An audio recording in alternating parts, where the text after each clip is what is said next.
Hello বন্ধুরা, কেমন আছো সবাই? আশা করি সবাই ভালো আছো। আর আজ একটা ছোট্ট ব্লগ নিয়ে চলে এলাম। তবে এই ভিডিওগুলো কিন্তু অনেক দিন আগে, যখন আমরা শান্তিনিকেতনে থাকতাম।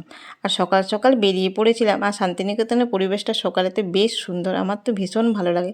তবে শান্তিনিকেতনে থাকতে আমার সবসময় ভালো লাগতো। এই টাইম মানে এডিটিং করার সময় আমার মনটা এত খারাপ লাগছিলো এই ভিডিওগুলো দেখে, কারণ ওই সময়টা আমি সব থেকে ভালো কাটিয়েছি শান্তিনিকেতনে। আর এই পরিবেশেই থাকতে আমি ভীষণ ভালোবাসি। তো যাই হোক, তা আমরা সকাল সকাল বেরিয়ে পড়েছিলাম, গিয়েছিলাম লাভপুরে মা ফুল্লরার মন্দিরে। তো অনেক দিন ধরে ইচ্ছে ছিল ওখানে যাওয়ার। তো আজকে সেই দিন আর কি হয়ে গিয়েছিল আর কি দর্শন। তো আমরা সকাল সকাল বেরিয়েছিলাম বলে কিন্তু বেশ মিঠে মিঠে রোদ্দুরে ভালোই লাগছিল। আর এখানে এসে শুনলাম যে 10 মিনিট হাঁটা পথ এখান থেকে, বাস স্ট্যান্ড থেকে আর কি। তো আমরা হেঁটেই গিয়েছিলাম। তারপরে দেখলাম, কারণ মিঠে মিঠে রোদ্দুরে ভালো লাগছিল। আর সামনেই দিকে একটা মাঠ, আর মাঠের সামনে একটা ছোট্ট মন্দির, সেখানে পুজো হচ্ছিল। দেখলাম বজরংবলীর মন্দির। তো বজরংবলীর কাছে প্রণাম করে আমরা পাশেই মা ফুল্লরার মন্দিরে চলে গেলাম। একেবারে ভোগের ডালি নিয়ে ঢুকলাম। আর দেখি এসে এত সুন্দর, মানে মন্দির চত্বরটা বড় বড় গাছে ঘেরা, আর বেশ খোলা মেলা পরিবেশ, এত সুন্দর, খুব ভালো লাগলো আমার। মানে মন্দিরের চত্বরে এসে তুমি যদি বসে থাকো তো ঘন্টার পর ঘন্টা বেশ ভালো লাগবে, এত সুন্দর। আর বিশাল চত্বর, জানো তো। আর তোমার দেখলাম এসে লোকজনের সেরকম ভিড় নেই, বেশ ফাঁকা ফাঁকা, কারণ আমরা অনেকটা সকালেই এসেছিলাম। তো আমরা খুব সুন্দর করে পুজো দিয়েছিলাম, বেশ সংকল্প করে পুজো দিলাম। আর এখানের মানুষজনের ব্যবহার কিন্তু ভীষণ ভালো, আর খুব ভালো করে পুজো দিয়েছিলাম। আর এই মন্দির হচ্ছে, মানে মা ফুল্লরার মন্দির হচ্ছে কিন্তু 51 পীঠের একটা পীঠ। তো আমার দর্শন করার অনেক দিনের ইচ্ছে, তো সেই ইচ্ছেটা পূর্ণ হলো। আর মায়ের মন্দিরে পুজো দেওয়ার পর আমরা কিন্তু আশেপাশটাও ঘুরে দেখলাম। খুব সুন্দর জায়গা। আর তোমার এই বাসেই রয়েছে কিন্তু তোমার পঞ্চমুণ্ডির আসন। তো সেখানেও প্রণাম করলাম। আর তারপরেই রয়েছে ভোগ ঘর, এখানে মায়ের ভোগের ব্যবস্থা হয় সমস্ত কিছু।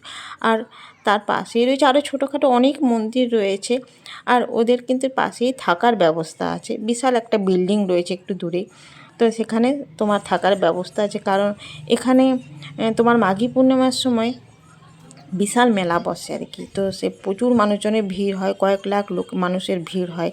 তো তখন এসে সবাই থাকার মানে সুযোগটা যাতে পায় আর কি, দূর থেকে যারা আসে, সেই ব্যবস্থা রয়েছে। তো ব্যবস্থাপনা কিন্তু বেশ সুন্দর। আর এখানে কিন্তু ভোগ খাওয়ানো হয়। তবে হ্যাঁ, সকাল থেকে কিন্তু ভোগের কুপনটা কেটে রাখতে হয়। তা আমি সব মন্দিরে প্রণাম করে একটু ধূপ দেখিয়ে আমরা চলে গিয়েছিলাম মায়ের মন্দির। ঠিক সামনের দিকে হচ্ছে নাট মন্দির, আর তার পেছনে হচ্ছে জোড়া শিবের মন্দির। আর এই শিবের মন্দিরের পেছনেই রয়েছে একটা বিশাল পুকুর। মানে ওখানে পরিবেশটা এত সুন্দর, কি বলবো। তুমি এখানে বসার ব্যবস্থাও আছে, অনেকেই এসে বসে রয়েছে। তো বেশ ভালো লাগলো। আর মায়ের জানো তো অনেক সম্পত্তি শুনেছি, আর পুকুরও রয়েছে। এখান থেকেই মায়ের সমস্ত ভোগের ব্যবস্থা করা হয়। তো এখানটা ঘুরে ফিরে আমরা চলে গিয়েছিলাম আর একটু অন্যদিকে, কারণ চত্বরটা তো অনেকটা বড়, তো ঘুরতেও বেশ ভালো লাগে। আর এখানে দেখলাম যে যাগযজ্ঞের কিছু ব্যবস্থা হচ্ছে আর কি, মানে অন্য বাইরের লোকেদের হয়তো পুজো আর্চার ব্যাপার আছে, তাদেরই ব্যবস্থা হচ্ছে। তারপর আমরা চলে গিয়েছিলাম পাশের একটা দোকানে, কারণ খাওয়া দাওয়া হয়, সকাল থেকে তো উপোস ছিলাম। তো কচুরি তরকারি আর মিষ্টি খেয়ে চলে এসেছিলাম, কারণ খেতে এখন অনেকটা দেরি আর কি।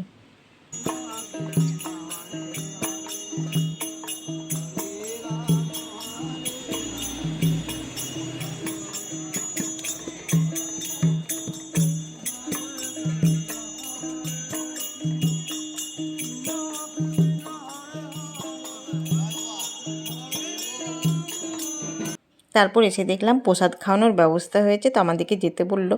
হ্যাঁ, তো গিয়ে দেখলাম একটা বিশাল হল রয়েছে। তো ওখানে মাটিতে বসে খেতে হয় আর কি, মেঝেতে বসে খেতে হয়। তো পাশেই আরেকটা রুম রয়েছে, যেখানে চেয়ার টেবিলের ব্যবস্থা আছে। তো আমরা পাশের রুমেই গেলাম। আর ভোগেতে দেখলাম তোমার মোটা চালের ভাত রয়েছে, খোসা সমেত বিউলির ডাল। আর এত সুন্দর চালটা খেতে, কিন্তু দেশি চাল যেরকম হয় আর কি, ঘরোয়া চাল।